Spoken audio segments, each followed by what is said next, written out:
Lacey, you know, it takes nothing for me to sit in front of this camera and tell you how much of a critical thinker I am. How much of a well-reasoned, logical, rational thinker that I am. I have yet to meet anyone who doesn't really consider themselves a critical thinker in some regards. Anyone can say these things about themselves. It intimates that he is omniscient. Great is our Lord, and of great power. His understanding is infinite. Psalm 147, verse 5. You are right, Jack.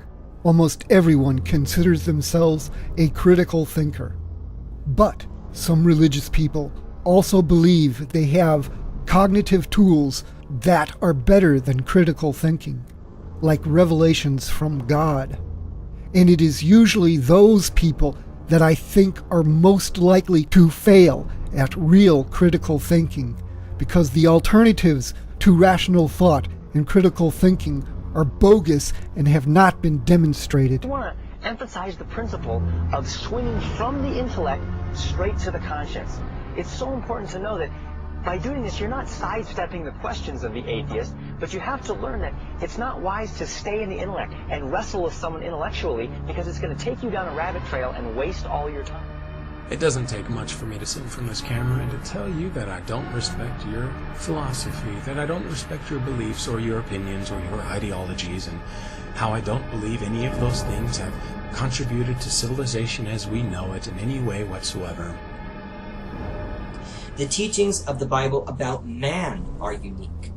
Unlike all other books in the world, the Bible condemns man and all his doings. It never eulogizes his wisdom, nor praises his achievements.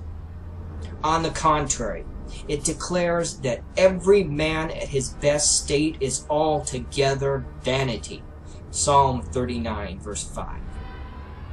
Instead of teaching that man is a noble character, evolving heavenwards, it tells him that all his righteousnesses, his best works, are as filthy rags, that he's a lost sinner, incapable of bettering his condition, that he is deserving only of hell. One of the reasons we doubt the rationality of religious people is because of their use of emotional appeals, like threats of hell, which seem to be an attempt to subvert critical thinking. But there is another aspect to such a negative view of human nature, one that might, in theory, contribute to a degradation of civilization. Of course, theory is only theory, and there are always lots of theories. But they can only be supported by empirical evidence. So check out the links in the underbar, under the heading, Societies Worse Off When They Have God on Their Side, for that evidence. I'll have more to say about the theories later on in this video. Oversimplifying people's positions is, to me, actually sort of a demonstration of not being willing to be much of a critical thinker, or to be a critical thinker in a way that is intentionally trying to be overly simplistic for the purposes of making one's position sound more grand than it really is. It teaches that he is omnipresent. Can any hide himself in secret places that I shall not see him, saith the Lord? Do I not fill heaven and earth, saith the Lord?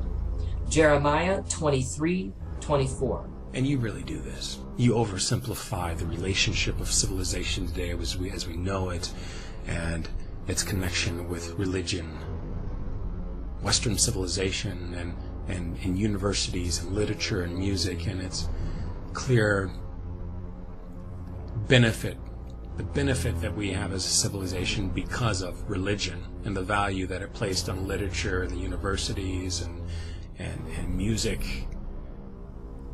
Love not the world, neither the things that are in the world. If any man love the world, the love of the Father is not in him. For all that is in the world, the lust of the flesh, and the lust of the eyes, and the pride of life, is not of the Father, but is of the world. 1 John 2, verses 15 and 16. Here we have a definition of the world. It is all that is opposed to the Father, opposed in its principles and philosophy, its maxims and methods, its aims and ambitions, its trend and its end. And the whole world lieth in the evil one. 1 John 5:19. Here we learn why it is that the world hates Christ and his followers, why its wisdom is foolishness with God, why it is condemned by God and most shunned by his children. It is under the domination of that old serpent, the devil. Has there been bad things done in the name of religion? Yes, we all agree. So what? But what saith the Scriptures? Upon this subject, too, we discover that God's thoughts are very different than ours. The Bible uniformly condemns the world and speaks of it as a thing of evil.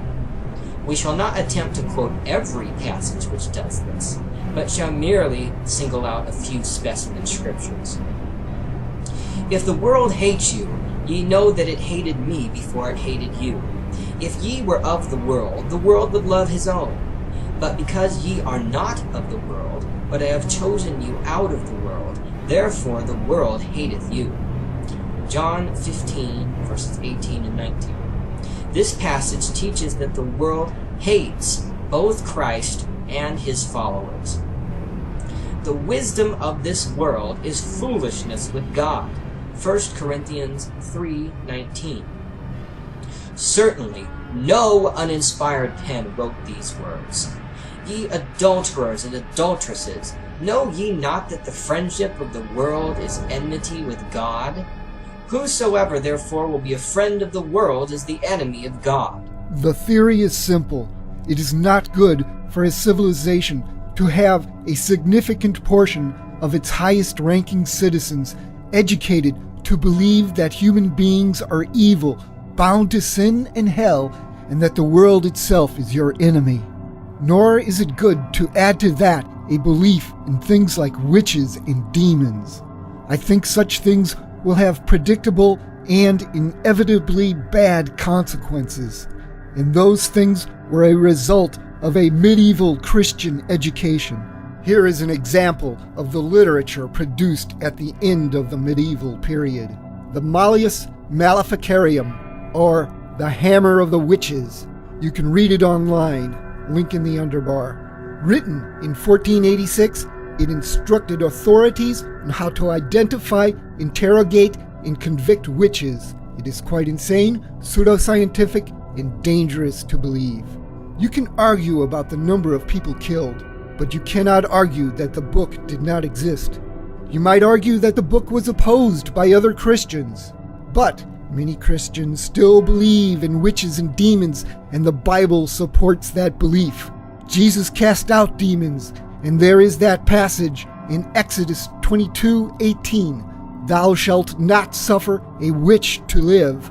You may be thinking, we've gotten past that, haven't we? We don't kill witches anymore. Think again. They do in Africa. 1 year ago, dispatches revealed how children in Africa's Niger Delta were being denounced by Christian pastors as witches and wizards, all in the name of God. I killed up to 110 people who was identified to be a witch. We don't know what was lost during the so-called Dark Ages, but a small clue came to us when the Archimedes Codex was discovered. Archimedes' original handwritten text and drawings had been washed off his pages so that a 13th century monk could make a prayer book.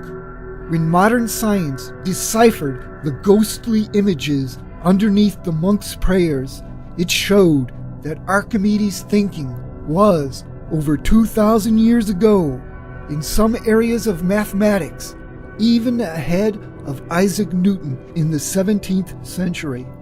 Think about that. Belief in God is irrational and delusional.